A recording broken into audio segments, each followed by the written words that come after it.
Salut les gars.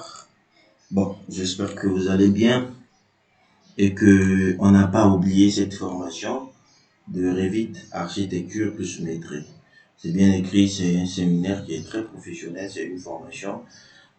C'est une formation qui commence le 8 et ça finit l'autre 8 octobre, je crois. Et c'est 2 jours de la semaine, jeudi, vendredi. Voilà, les inscriptions sont ouvertes. Le programme, il est là en bas, juste là. Il suffit de regarder le programme.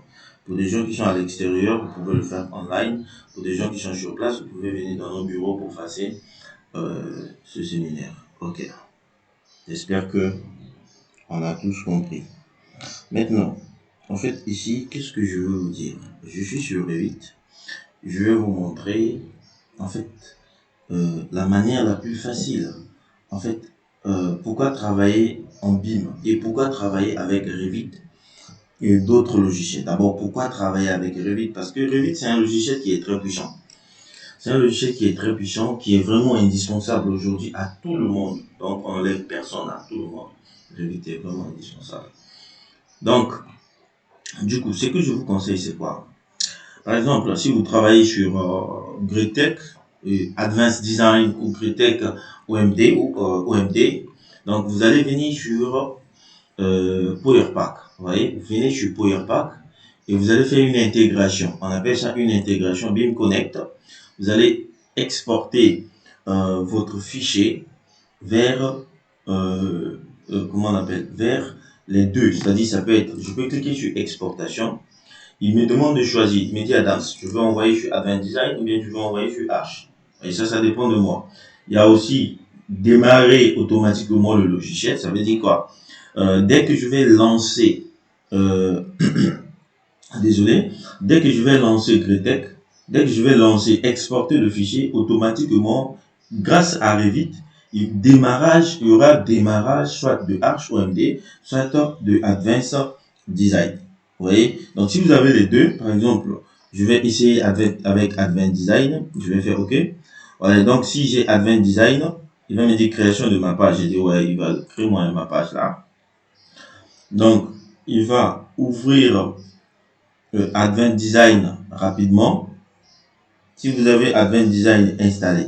Mais si vous n'avez pas Advanced Design installé, ça sera difficile. Maintenant, vous allez voir sur l'exportation, qu'est-ce que vous voyez? Vous voyez, il te donne un journal. Il te dit l'heure à laquelle tu as envoyé. Il te demande quels sont les éléments que tu as envoyés. Donc, c'est un rapport. Il me dit que j'ai 133 poutres exportées. J'ai 28 poteaux et une dalle. Vous voyez, il me donne aussi même les caractéristiques de tout ce que tu as utilisé, il te donne. Donc là où le document se trouve, tout ça là, il te donne ça. Voilà, ici, j'arrive ici, je peux choisir par exemple, c'est le béton que je vais utiliser, je peux choisir une section. Par exemple, le C20 ici. Voilà. Donc c'est le béton que tu utilises. Tu peux assigner, bon, tu peux fermer. Vous voyez, donc quand vous arrivez ici, vous allez voir que l'importation du fichier. Vous voyez, il te dit que non, l'importation du fichier, il est en train de faire l'importation ici. Donc, ça charge au fur et à mesure, ça charge le projet au fur et à mesure. Voilà, donc, nous avons les poteaux importés, nous avons 98 poteaux importés, nous avons 28 semelles importées. Donc, nous avons 92 poteaux importés et 28 semelles. Donc là, il est en train de faire l'importation de Revit vers Greatech Advanced Design. Donc, voilà, nom du projet, lot, je ne sais pas si c'est lot numéro 12. Le lot, souvent, c'est sur le plan cadastral. Vous voyez? Suivant, vous allez choisir le C25, vous choisissez un béton que vous voulez utiliser. Je vais choisir ce que je veux. Bon, je vais spécifier une section. Par exemple, il y a les 1540 que j'ai vu là-bas. Il y a les 1540 que j'ai vu là-bas. Donc, quand vous cliquez, vous attendez. Par exemple, chez moi, quand je clique sur le logiciel Advanced Design, je dois patienter un peu. Que le logiciel il charge.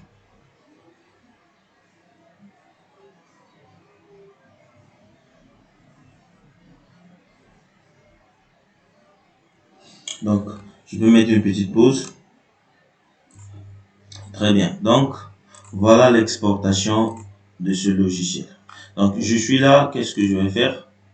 Bon, le reste, vous connaissez. Si vous ne connaissez pas, vous avez une formation. Hein? Il y a une formation sur ça. Donc, venez apprendre. Voilà. Donc, le logiciel, il est là. OK. Exactement comme sur ce logiciel Revit Archistructure, voilà, c'est le même modèle. Vous voyez, maintenant, je peux commencer maintenant à faire le reste. Vous voyez, faire le ferraillage, faire tout ça. Quand vous regardez sur le plan, vous avez l'impression que tous les éléments sont là. Par exemple, je vais ouvrir ici, je vais aller au niveau des fondations, je vois poutre, semelle, je vais ouvrir les semelles, je vois toutes les semelles sont déjà bien ordonnées.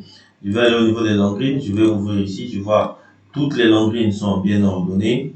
Je vais aller au niveau du PHRDC et ainsi de suite. Vous allez voir que, en fait, quand vous venez dans colonne, vous remarquez qu'il y a carrément des colonnes ici.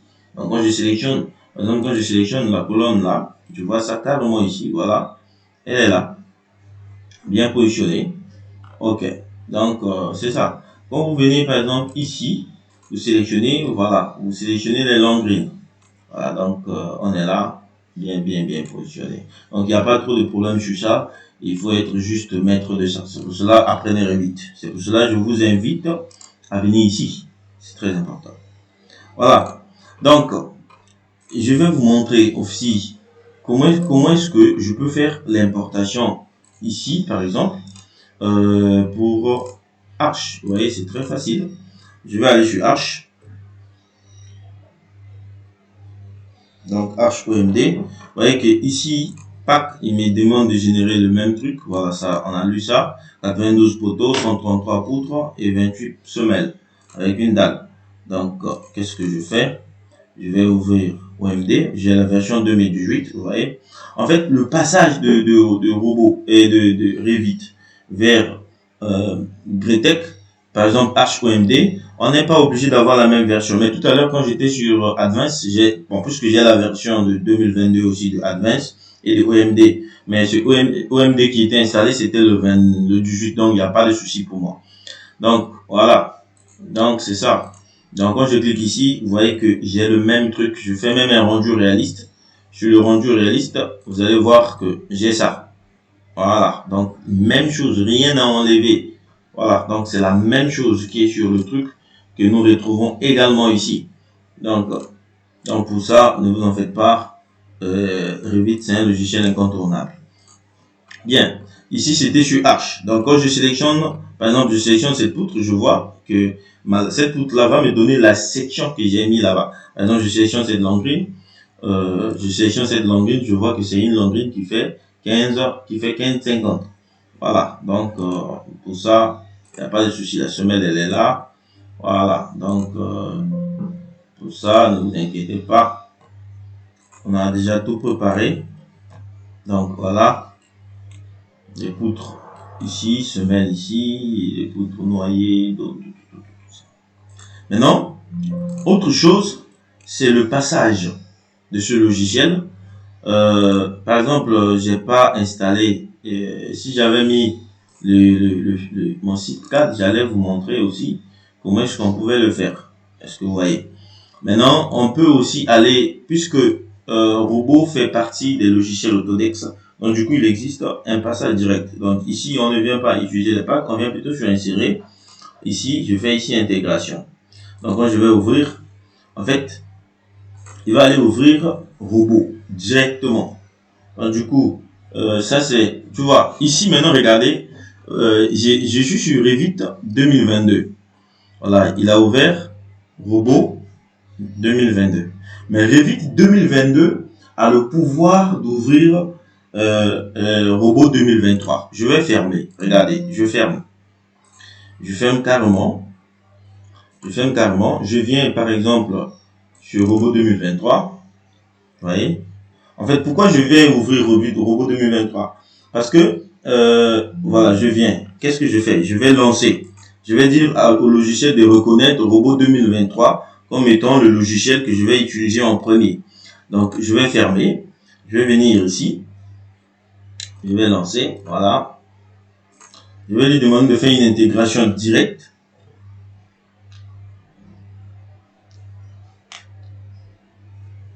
Vous voyez, tout à l'heure, quand je lançais, il avait ouvert Robot 2022. Pourquoi? Parce que c'était Robot 2022 que je venais d'utiliser récemment. Donc, du coup, qu'est-ce que j'allais faire au logiciel? J'allais dire au logiciel que non, cette fois-ci, tu dois faire une intégration avec Robot 2023. Il suffit juste d'ouvrir Robot 2023 et de le fermer. Automatiquement, il vient sur Robot 2023. Voilà, ce sont des techniques comme ça qu'il faut apprendre, qu'il faut vraiment apprendre. Vraiment, il faut vraiment apprendre. Ça, c'est une obligation. Donc, ce logiciel reste un logiciel indispensable. Donc, vous venez, j'ai des packs de formations extraordinaires sur des formations extraordinaires. Donc, regardez tout ça. J'ai des formations, beaucoup de formations sur la Alizé, les Koama, tout ça, des formations sur les AutoCAD, formations sur robots. Par exemple, si j'ouvre la formation sur Revit, structure, robot Revit, ça veut dire que l'interopérabilité de robot et de Revit, aller sur robot et reprendre de robot, repartir sur Revit avec le ferraillage, tout ça, ainsi de suite. Ça se trouve dans cette formation. En fait, c'est une formation Revit au robot direct, des intégrations directes. Voilà, des ponts à poutres, des pylônes de radier, des formations Tecla, structure, construction métallique, château, tout ça. Il y a des formations ici. Revit de structure, que je viens de dire tout à l'heure, Ecritech Advanced Design, tout ça. Voilà, donc il suffit juste d'écrire sur le numéro qui se trouve sur la vidéo. Donc la vidéo, il y a un numéro qui est là. Voilà. Donc ce logiciel reste indispensable. Quant à moi, je vous dis bon week-end.